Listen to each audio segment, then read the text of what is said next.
Welcome to the channel where we explore the world's most fascinating cultures and lifestyles. Today we're diving into a question that many people, especially retirees, expats, and digital nomads, have asked. Which country is better to live in, Japan or South Korea? Both are modern, both are safe, both have rich histories and cutting-edge technology. But when you dig deeper, the differences are more surprising than you'd think. So grab your cup of tea and let's explore the truth. 1. First impressions: clean, safe, and efficient. The moment you step off the plane in either Tokyo or Seoul, one thought usually hits you fast. Everything here is so clean, quiet, and well organized. In both cities, the public transportation systems are some of the best in the world. Trains and subways don't just come on time, they come to the second. You won't hear loud honking, and it's rare to see public arguments or disruptions. Everything moves like a well-oiled machine. Walk the streets and you'll notice something else.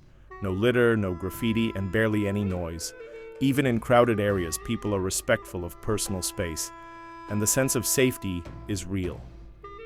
You'll see women walking alone at night or students using the subway after dark, something that might raise concern in many Western countries.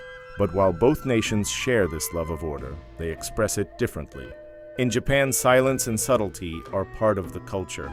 People talk in hushed tones, even on busy trains. There's a quiet dignity in everyday actions, bowing, queuing patiently, even how meals are served. In Korea, there's more energy in the air. People speak louder, move faster, and laugh freely. While it's still very safe and organized, the atmosphere feels more alive, like a structured version of chaos, buzzing with passion. So the question is simple but powerful. Do you want peaceful precision or organized excitement?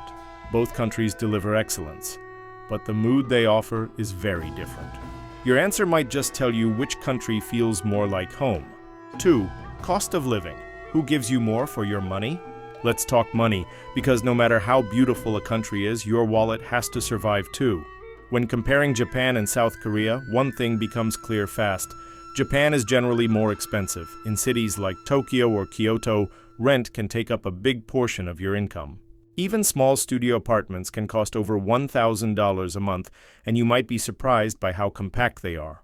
On top of that, daily expenses like groceries, utilities, and public transport tend to be higher in Japan, especially if you live in a major city. South Korea, particularly outside of Seoul, gives you much more for your money. Apartments are often newer, and though they may still be small, many come with heated floors, called ondol, modern security systems, and even smart home features built in.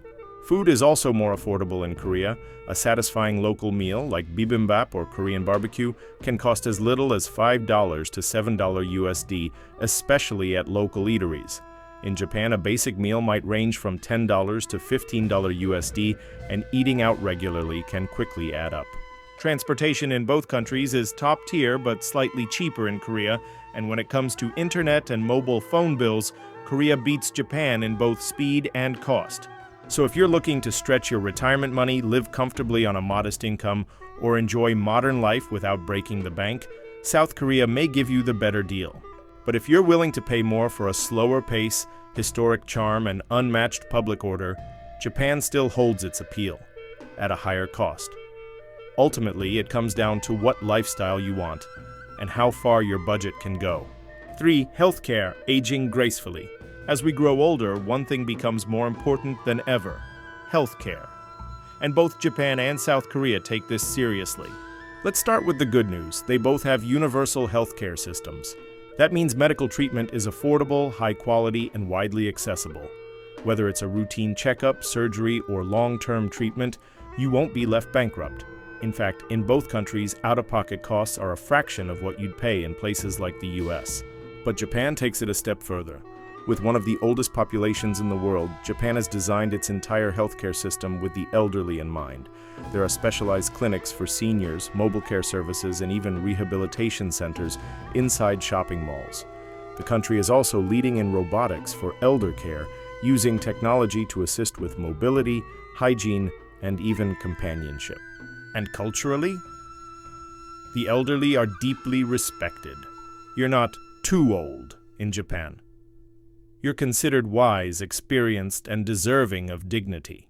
Korea, on the other hand, is catching up fast. Their hospitals are ultra-modern, doctors often speak some English, and the government is investing heavily in senior care programs. However, Korean society puts a strong emphasis on youth and appearance. Cosmetic clinics are everywhere, and there's subtle pressure, even among the older generation, to maintain a youthful look. While this can be empowering for some, it might feel exhausting for others. So if you're looking for a place to grow old with peace, care, and deep social respect, Japan may be more comforting. But if you want advanced tech, great hospitals, and a slightly more dynamic senior lifestyle, Korea is an exciting option. In both places, you'll be cared for. But the way you'll feel while aging, that's where the difference lies. 4. Language barriers. Can you get by with English? Let's be honest, moving to a new country is challenging enough, but doing it without speaking the local language? That's a whole new level. So how do Japan and South Korea compare when it comes to language and communication? The truth is, neither country is fluent in English, especially among the older population. You won't find as many fluent English speakers as you might in places like the Philippines or the Netherlands. But here's the difference. South Korea is noticeably more English-friendly, especially in the cities. In Seoul, you'll see English signs on buses, menus with translations, and public announcements often repeated in English. Thanks to the country's strong focus on education and globalization, many young Koreans can understand and speak basic English, especially in cafes, subways, and hospitals. In Japan, the situation is a bit different. While the infrastructure is well organized, English is less widely spoken, and locals can be shy about using it. Even if they understand you, they may avoid responding because they're afraid of making mistakes. This doesn't mean you can't live in Japan. You'll still find signs in English in major areas, and translation apps like Google Translate help a lot. But day-to-day conversations, especially in smaller towns, may be a struggle. In Korea, you're more likely to find people willing to help, even if their English isn't perfect. Of course, learning the basics of Korean or Japanese will make your life easier in either country, but if you're looking for a smoother transition, where language won't stress you out every day, South Korea gets the edge. It's not perfect, but for English speakers, it's the slightly easier place to feel understood. 5. Daily life, peace or pulse. Let's talk pace. Japan is slow, methodical, and precise. People take their time, whether it's drinking tea or preparing a meal. There's a strong sense of tradition. The tea ceremonies, the quiet shrines, the deep bows. It's peaceful, it's poetic, and honestly, it's therapeutic. South Korea, on the other hand, is fast-paced. Restaurants deliver in minutes, people talk on their phones loudly, and there's always something happening, day or night. If you love excitement and energy, Korea is thrilling. But if you crave calm and structure, Japan is soothing. 6. Culture shock. Fitting in as a foreigner. In both countries, you'll always be a foreigner, but how you're treated can be very different. Japan values politeness, formality, and distance. Locals may not invite you into their inner circles quickly, but they will treat you respectfully. Korea is more open and expressive. You might make friends faster, but also face more blunt questions. For example, in Korea, someone might ask you directly about your age, salary, or relationship status. 7. Food, the battle of the flavors. Here's where opinions explode. Japanese food is subtle, fresh, and delicate. Think sushi, ramen, miso soup. Clean presentation, balanced taste. Korean food is bold, spicy, and loud. Kimchi, BBQ, gochujang.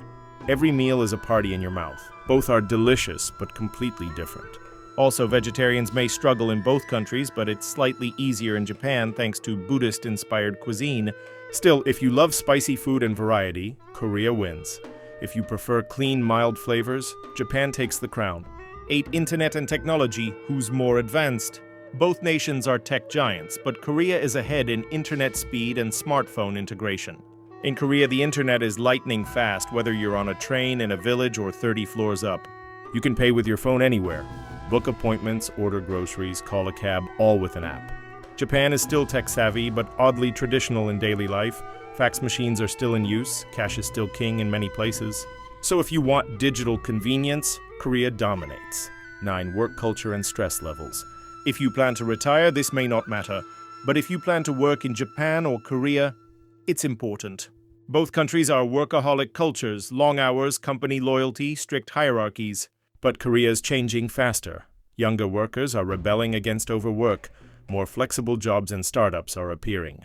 Japan still leans heavily on old corporate traditions, especially for men. Women also face challenges in advancing their careers. Bottom line, if you want modern work flexibility, Korea is evolving.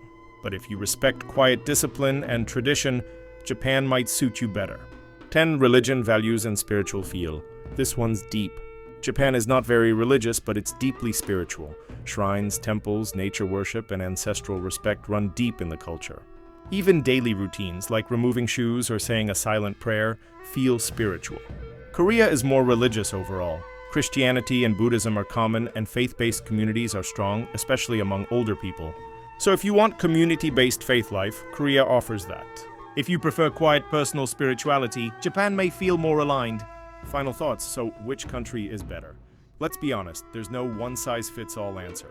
Japan offers peace and privacy, spiritual calm, natural beauty, deep traditions, a respectful space to grow old. Korea offers excitement and energy, better affordability, fast technology, friendlier locals, a vibrant modern lifestyle. So it all comes down to you. Do you crave peace and simplicity, or are you drawn to energy and innovation? Either way, both countries are amazing places to live. So now we turn the question to you.